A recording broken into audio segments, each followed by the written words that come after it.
Bonjour, mon nom est Bruno Paulhubert, je suis professeur agrégé à la Faculté des sciences de l'éducation au département de psychopédagogie et d'andragogie de l'Université de Montréal. Ma présentation au colloque du CRIFPE va porter sur l'utilisation des environnements de réseautage social à des fins éducatives.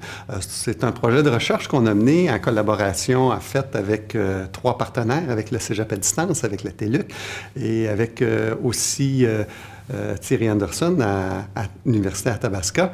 En fait, ce qui est particulièrement intéressant, c'est que dans notre méthodologie de recherche, le Design-Based Research, on peut utiliser plusieurs itérations et apprendre de chacune de ces itérations-là. Donc, on a appliqué ce modèle-là à l'utilisation de la visioconférence web avec beaucoup de succès, c'est-à-dire qu'on est arrivé à améliorer graduellement les taux de participation à la visioconférence. Donc, on a appris comment amener les visioconférences web pour qu'elles soient utiles et pertinentes en formation à distance et même dans les contextes autorhythmés.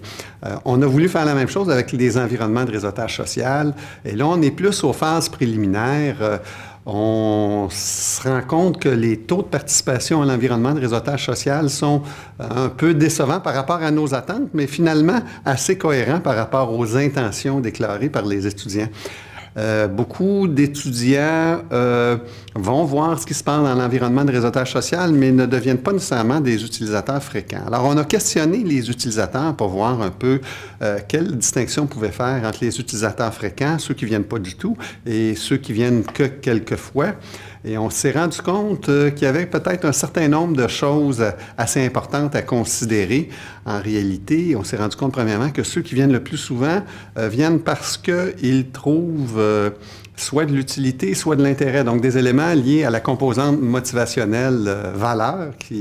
Et par ailleurs, ceux qui viennent plus ou moins souvent, ont identifié pour nous, plus ou moins souvent, c'est 1 à 5 fois, mettons, donc qui viennent quelques fois, 1 ou 2 fois, mais ne reviennent pas vraiment, ou ils ont identifié pour nous les obstacles principaux. Donc, évidemment, il y a les obstacles techniques à certains endroits.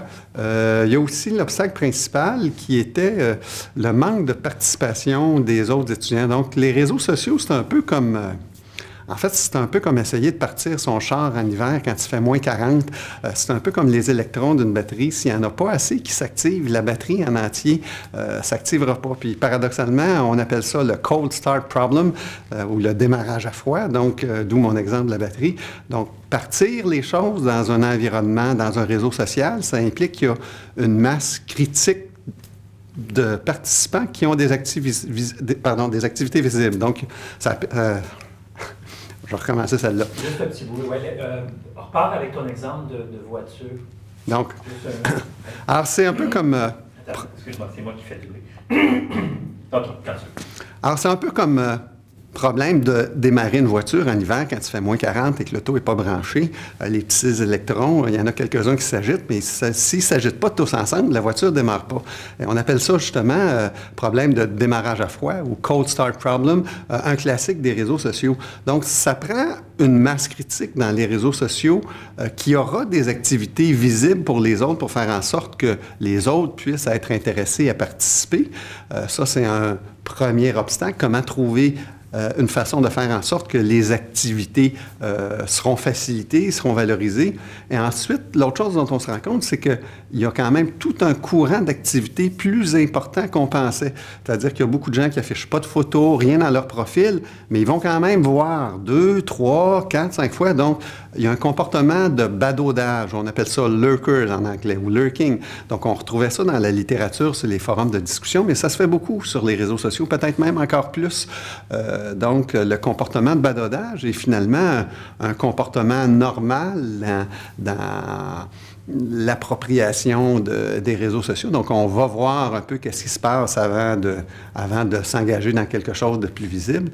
Donc, on a fait nos premières itérations avec l'environnement de réseautage social, mais à partir des obstacles identifiés par les étudiants, à partir aussi des composantes qui représentent de la valeur pour ceux qui sont des participants, on espère implanter dans les prochaines itérations un modèle où on aura une participation un peu plus grande, surtout en misant sur la facilitation des interactions, en visant sur un environnement qui va être plus facile à utiliser, un peu plus comme Facebook, et en misant aussi sur le fait de considérer que le badaudage est un comportement normal, donc, mais qu'on facilite des petits comportements indirects comme commenter quelque chose, voter sur quelque chose. Alors voilà ce qu'on envisage pour l'avenir.